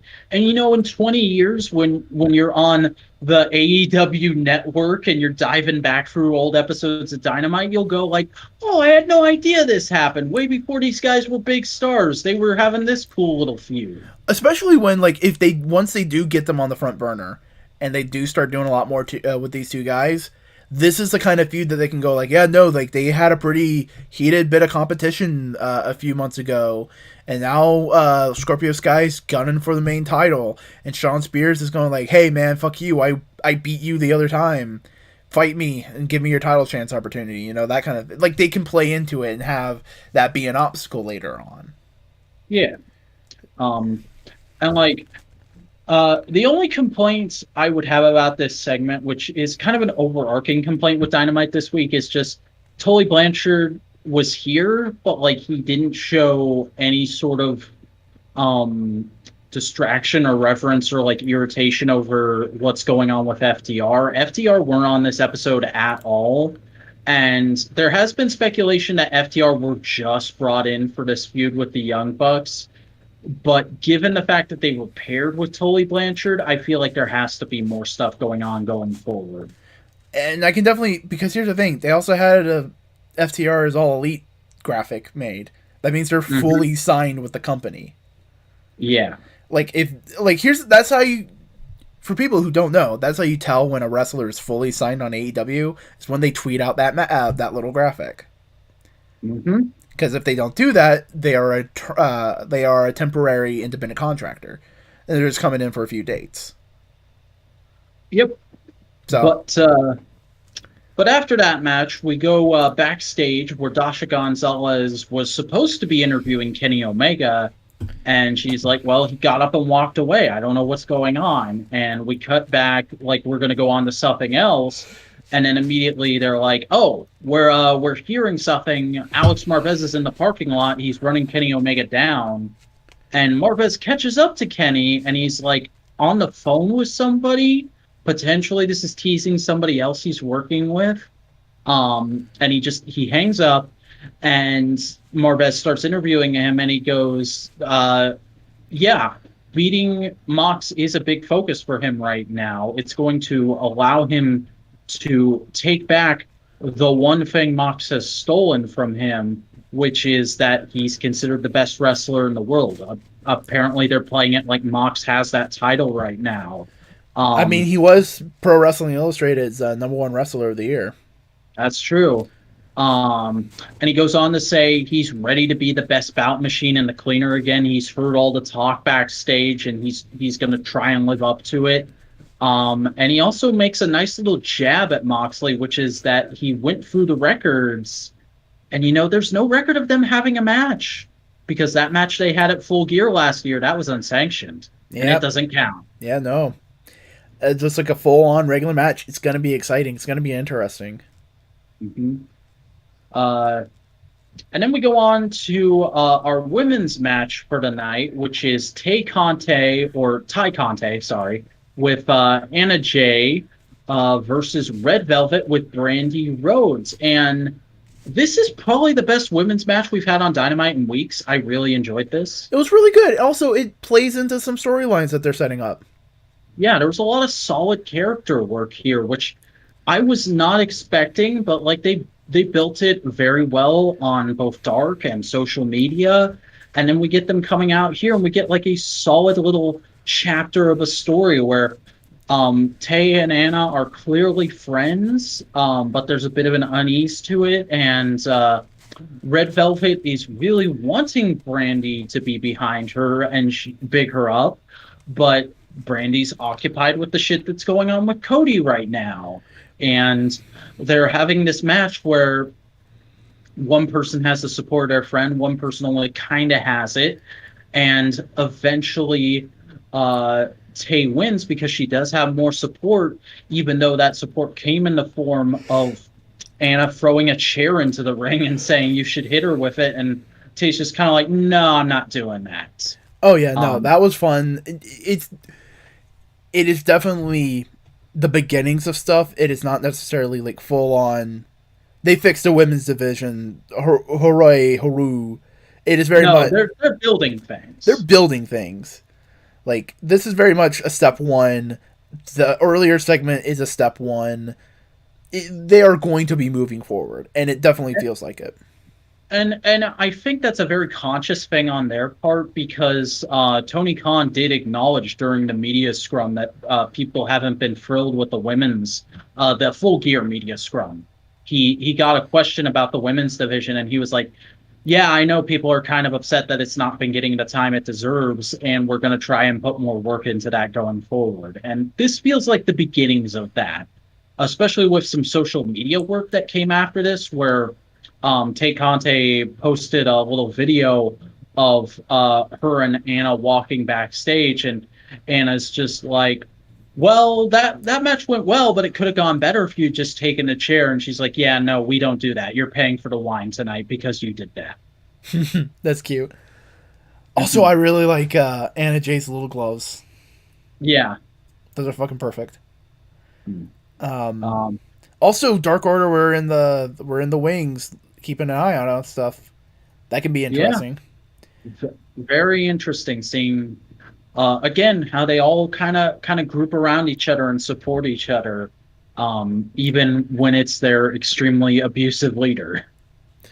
Yeah, no, like I can understand why some people are going like, I've been hurt before, and I don't want to think like it's fixed now. But it definitely feels there was more effort put into this episode as a women's division. There was more effort put into it. And importantly, we should acknowledge too, like there are other things they could have done. This wasn't a 100%. This was like a 70% because it didn't follow through on anything that happened in either of those title matches. Nothing about Thunder Rosa and Serena Deeb. Nothing about Vicky Guerrero getting mad at Nyla Rose. And Sheeta is nowhere to be found on this episode of Dynamite. And all that is a little irritating. I do wish they had followed up on at least one of those things, but hey, we're getting a story that's building. That's something. And I definitely can feel like maybe next week we're getting another, like a couple segments with like Vicky Guerrero and Nyla Rose, and honestly, I wouldn't mind Serena Deeb with the belt. Like do something with that. I mean, they kind of have to because Serena Deeb is an AEW signed talent. Yeah, AEW signed talent with the NWA belt. Like, it definitely feels like NWA really it wants to cuddle up next to AEW and basically like, hey, you're the wrestling company that would actually work with us and not just own us, and we feel comfortable working with you. Let's work together. Especially definitely. Also because like, here's the thing: if AEW, NWA, and Impact all work together with the women's division, that would be one of the best women's divisions in the world. Because Impact is starting to get, I don't want to say buddy, but like, Don Callis is pretty friendly with AEW. I think that's a thing we're going to see, where not necessarily the territory system is going to come back like you and I were kind of theorizing this time last year, but companies are going to start grouping together for survival. Like WWE is going to stay off in their own little world, but New Japan and ROH, they've always been super tight. And now we're seeing AEW, NWA, and frickin' Impact get together. Who knows? Maybe a different Japanese company will want to get with AEW, potentially Noah or DDT. Dragon Gate. DDT's already friendly with AEW because Kenny and Michael Nakazawa are fucking like legends in DDT. Yeah, and that's where I think a lot of their Joshis came from. But it's the DDT sister promotion. Because they work with that Joshi promotion. So yeah, that's all potentially in play. Yeah, that's all potentially in play. But like, get some, like, because that's a big thing with AEW right now, is they have the potential talent in the women's division, but like the amount of experience any one of them has, unless they are just like really talented in the ring, is low. Like they were going on about like Tay Conte and Red Velvet, and going like, yeah, no, they don't have a ton of experience. Yeah, that's true for a lot of women's wrestlers, it seems. And like, I could feel them holding themselves back from saying like, and the only reason Tay Conte is as good as she is because she was in NXT for 6 months. Oh yeah, that's very like that's the thing. That's the thing, because WWE has the more respected, more well-known women's division. All the women want to go there. AEW needs to basically start building stars. And they have a couple stars that they can drape stuff around, and they have been with Nyla Rose, Britt Baker, Hikaru Shida. Like, if they make, I don't want to say Brandy Rhodes because she's a great promo. I feel like Brandy's kind of like not necessarily the legend in that division, but like she's in that sort of. She's where Randy Orton is in WWE right now. She's on the cusp of being a legend. Yeah. But, like, have that. I'd say maybe Chris Statlander when she's back up and ready. Big Swole. Like, they have the talent there. But it's, like, it's almost catch-22. Mm-hmm. Like, and I mean, speaking to the women in this match, Tay Conte, I really think she could be a big star for them in a couple of years if they just keep solidly building her. oh, her as they character, like, her. I fell in love with the character because, like, at the end, when she's won and Anna Jay's coming in there and, oh, it's like, oh, we're celebrating, hug. Tay Conte just pulls, like, this face of, like, goofy face, and it's like, ha, I won! And it was just like, oh, that melts your heart. It's like, oh, such a sweet baby face. And I've liked her ever since I first saw her in NXT because it was a very goofy kind of WWE character, but I liked her whole thing of like, yeah, I'm a Brazilian Jiu-Jitsu black belt. I don't need a wrestling belt. Yep. But like, I'm optimistic. I understand why some people are cynical. Yeah, I think it's mostly an impatience thing, but you and we have this rant off stream every week, so this is just like a taste for the first episode of MMWP Live. And honestly, though, I understand, and like, we're talking about a very specific group of guys that make this complaint every week. I understand where they're coming from. It's just frustrating because I see the potential, and I just want other people to see that potential. Everybody wants the results, but they don't realize that right now the work is being put in. Especially because, like, we've said this off podcast so many times. They were fucking blindsided. Mm-hmm. And I mean, everybody was. Yeah, but like doubly so because COVID, and then two of their biggest stars got injured for long stretches of period of time. But moving on, we go backstage, and Alex Marvez is interviewing the Inner Circle, and Jericho immediately starts gloating about the tickets to Vegas. But Sammy Guevara comes in, and he says MJF sent him an email saying that the induction was going to be on the beach, and that's why he wasn't there, because he was at the beach. And MJF says, well, he sent a second email correcting himself, and he's like, guys, didn't all of you get my second email? What's going on? And Jericho says, don't worry about it. It's okay. Let's all just focus on having fun on the Vegas trip. And we end off on a little bit of like everybody walks out except for Sammy and MJF. And MJF's just like, man, I did send that email. And gotta wonder, is he lying or is he genuinely trying to be nice to Sammy? Honestly, I kind of want him to send that second email and it got lost.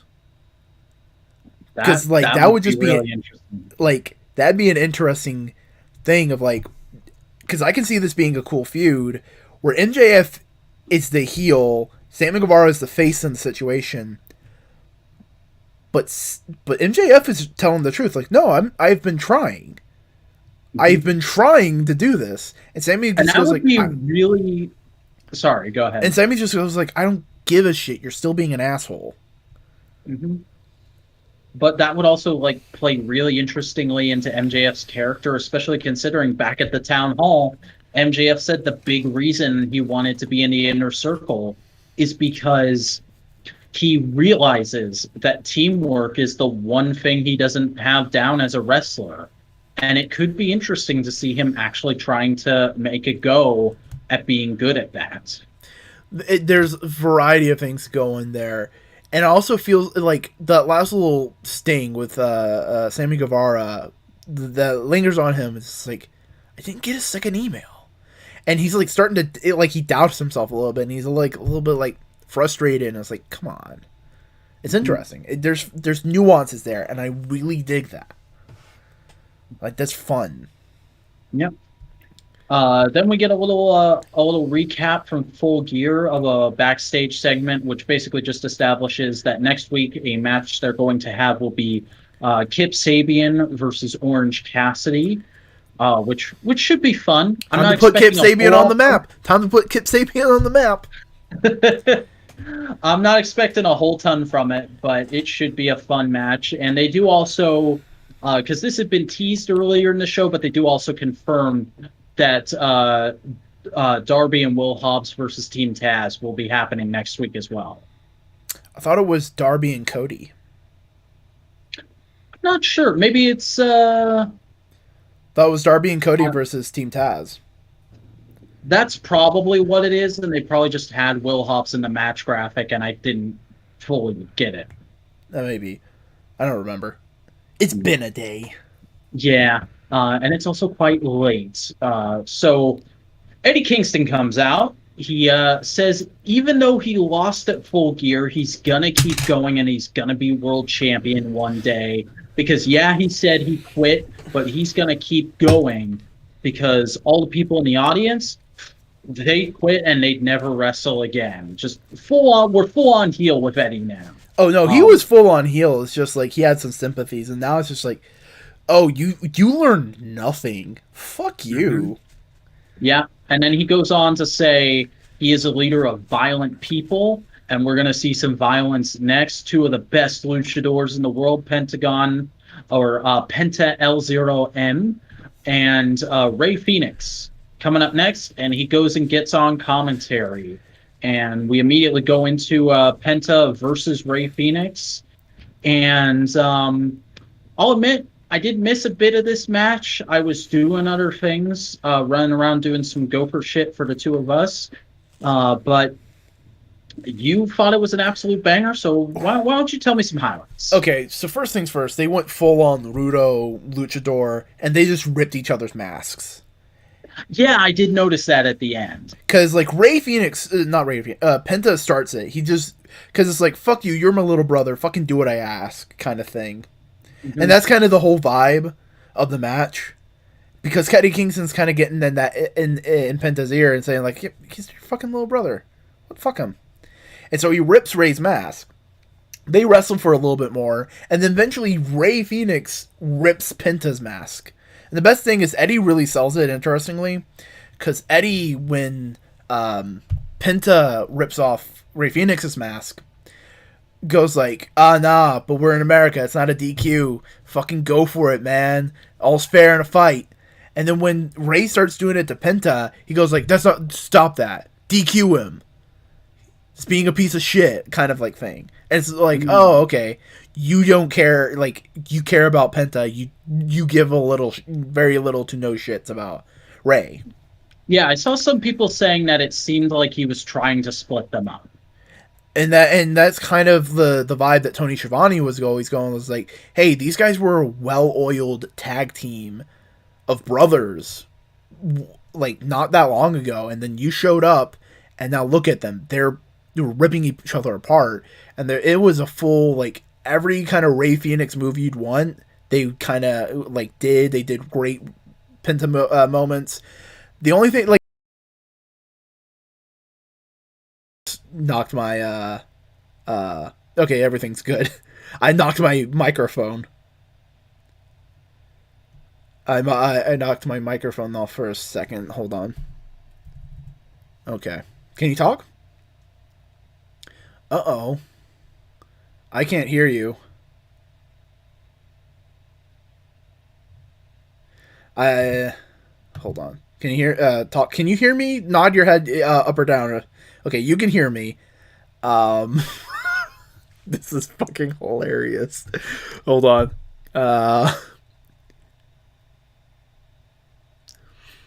What was that? I can't hear you.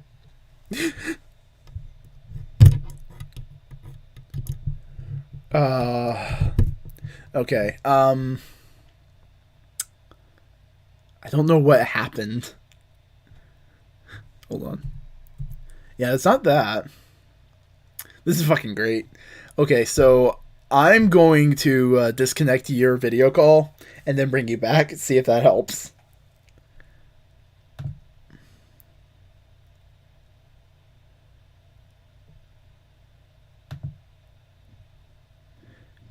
Hey, can you talk? Roger me, will call me, anybody. Hello, Earth. There you go, buddy boy. Hey, he did it. He saved the day. Did I? Or did I just prolong the inevitable? I mean, kind of both. I mean, hey, whatever. No, but Tony Schiavone was just going on and like, hey man, they're fighting now. This is kind of fucked up. And he goes like, hey man, family fights all the time. Just look at Cody and Dustin. And it's like, oh shit, he's right. Ooh. he's right there. It's like, yeah, no, this isn't unheard of. But then Penta wins, and the best fucking thing, Penta wins. Eddie goes down to celebrate with Penta, and he just sees Ray in the corner, and he just kicks him out of the ring. Yep, he's like, you don't need that dead weight. You're my best friend. You won. You're amazing. I haven't gone back in the footage, but apparently Penta looks a little offended. It's like, what the fuck, bro? Yeah. And then finally, after it being teased a couple weeks ago, Pac is back. Dun, dun, dun, dun. And he runs out. And it's a little underwhelming, I gotta admit, probably because I knew it was coming. I think everybody knew it was coming. But he comes back, and the referees are just immediately holding them apart. And they do the spot where he breaks free for a second and almost gets him. But for some reason, it just didn't feel as frantic as like past brawls in AEW. It just kind of felt like, okay, I'm here. Shit's going down next week. We don't got any more time this week, though. Yeah, but I also feel like this kind of just... It's kind of just meant to scare Eddie. That's what Pac was going for. He was just trying to scare Eddie Kingston. Going like, hey, fucker, you thought you seen the last of me? Yep. Nah, bitch. Why you fuck over my buddies? And it's immediately announced that next week, Pac is going to be taking on the Blade. So I wonder if this is going to be like a long-term sort of faction warfare thing of one man versus the family, as it's called. Maybe Pac has to beat everybody in the family before he can get to Eddie.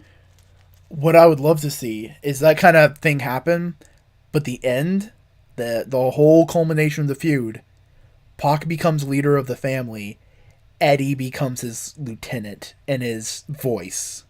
Ooh, that'd be great. It's like, no, I'm pissed that you got... Like, I'm not pissed that you tried to run roughshod around here. I'm not pissed that you fought and that you were vicious and aggressive. I'm pissed that you didn't include me. Ooh, that'd be great.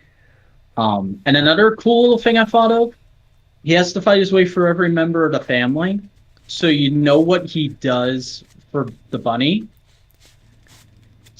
It's already pre-established that Pac and Nyla Rose are friends. Ooh, that'd be fun. That'd be a fun match. Mm-hmm. Oh, man. Yeah. No, that'd be fun. That'd be a fun match. Yeah. And that was Dynamite this week. That was all of AEW this week. And there's not really a lot else in the world of wrestling to talk about. We don't even really have any time to talk about more stuff because we have gone over an hour and a half now. I mean, the only thing I'd mention is just that one segment I shared of Drew McIntyre and Sheamus. That was a cute moment. Yeah, that's the only WWE thing I've seen recently, aside from just keeping up with whatever's going on with Bray Wyatt, because I can't abandon it. I just can't. But yeah, that's been decent. The whole Alexa Bliss as his kind of Harley Quinn thing is interesting. I wouldn't say it's good or bad yet. It's just interesting.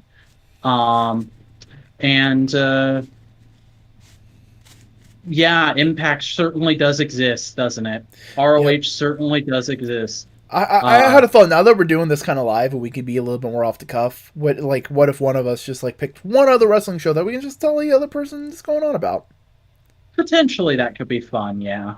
I mean, I almost did get into New Japan earlier this year, and then they brought Will Ospreay back.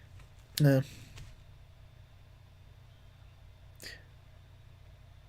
If you're not aware, some shit came out about Will Ospreay this year, and fuck Will Ospreay. Actually, I've seen some other stuff that that may not have been as dire as it looked. I don't know. I'll have to look into that. More like he was a shithead of a 20-year-old, and not he was a monster of a 20-year-old. Okay. Like, he still did some, like, it wasn't like, you know what I'm saying? But yeah, either way.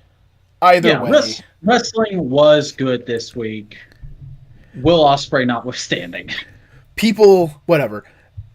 But on that Chris note, Jericho being a chud notwithstanding, there, I even the playing field. Fuck chuds. Mm-hmm. But on that note, tell the people where they can find you. Hi, everybody. I am the Vacuuminator, your modular king of the content ring. I make all kinds of stuff on the internet. You can find me at youtube.com/thevacuuminator. That's TheVacuuminator. I make all kinds of videos about good geeky things and stuff. Right now, I'm working on a secret project. Was putting things on hold for a little bit because of the Modular Summit, but now that I've got 3 months to work with, and for the next week and a half, I'm stuck at home because COVID positive. I'm kind of working on something a little special, a little secret. So keep an eye on my channel for an announcement about what that's going to be. Should be happening around December time, the actual upload of that. But if you want to check out some figure photography, I'm also on Instagram. That's just the Vacuuminator there as well. And if you want to see me occasionally tweet things and stuff, I am on Twitter at the Vacuuminator. Alrighty. Hey, howdy. I am Chris Boingo Writer Gaston. You can find me on YouTube at Boingo Writer. I do video, essay, and editorial kind of things on a variety of subjects. You can find me on Twitter at Boingo_Writer, at Instagram at Boingo_Writer, and you can find me on Twitch. I typically stream on Twitch Tuesdays and Saturdays. Thursdays was the other day I streamed, but this is happening now. Hey. At Boingo Writer on Twitch. You can find me there. You can join my Discord server. Link to that is in the description. Or it will be in a few hours. Yeah, whatever. You'll find it. Yeah, but on that note, this was Modular Media Wrestling Podcast, a part of Modular Media, a creative co-op run by me, Vac, and my best friend Cody. Not that Cody. Yeah, not that Cody. This Cody's much cooler than that Cody. Whoa, slow down there, bud. Does that Cody collect Transformers? I mean, I've never been to his house. Yeah, whatever. I still say our Cody's better because he's our Cody. But we're basically working together, making a variety of content to entertain ourselves for fun, podcasts and whatnot. We have 2 podcasts going on, this being one of them, and the other being a podcast called Analytical Fanboys every Friday, which is basically a book club for all types of media, including, but not limited to, give them some examples. Well, there's been Cowboy Bebop. We've done several classic wrestling pay-per-views, most recently Halloween Havoc 1997. We've done some comics here and there. A comic episode is actually coming out tomorrow night on the independent comic She Could Fly. And this Sunday, we're going to be live streaming the recording of our 100th episode, which will be on the movie Mystery Men. So that's very exciting. Yep. We also have some other podcasts and content like that in the pipeline in development hell. Yeah. We're working on things. Things were supposed to happen next week, but now they're happening next year. Yeah, we have that kind of content, but also other podcasts planned and a variety of other little things. We'll probably do some one-shots for a variety of subjects. We'll probably do wrestling reactions for pay-per-views on this channel now. We did a test run on my Twitch channel. It went pretty well. For Full Gear. It was fun. I think we can do some things to spice it up a little bit. And even then, the format for this, I feel like we can make it a little bit better. I don't know. I mean, I definitely think I could have made those live reactions way more entertaining just by imbibing in a certain substance, but I didn't because I've been holding. I literally took.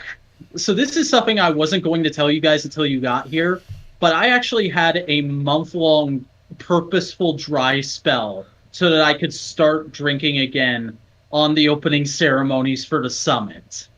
And now I'm really regretting that. Okay, then. But yeah, this was Modular Media. Go check out our channels. Go check out Cody Burke at Never Robot on Instagram. He's pretty cool. Do we want to give a shout out to just a friend? Yeah. Pick it. Pick the friend. Oh, Jacob Brodie. Check out Jacob Brodie if you haven't. He's Database Ranger on all the websites. Been doing a lot of great work helping out with some of the menial tasks that go into making an election happen in the United States these last few months. And it's very highly commendable, especially because dude also runs his own web series. He's a teacher, and he's got a babby on the way. The babby. Super awesome dude, doing all kinds of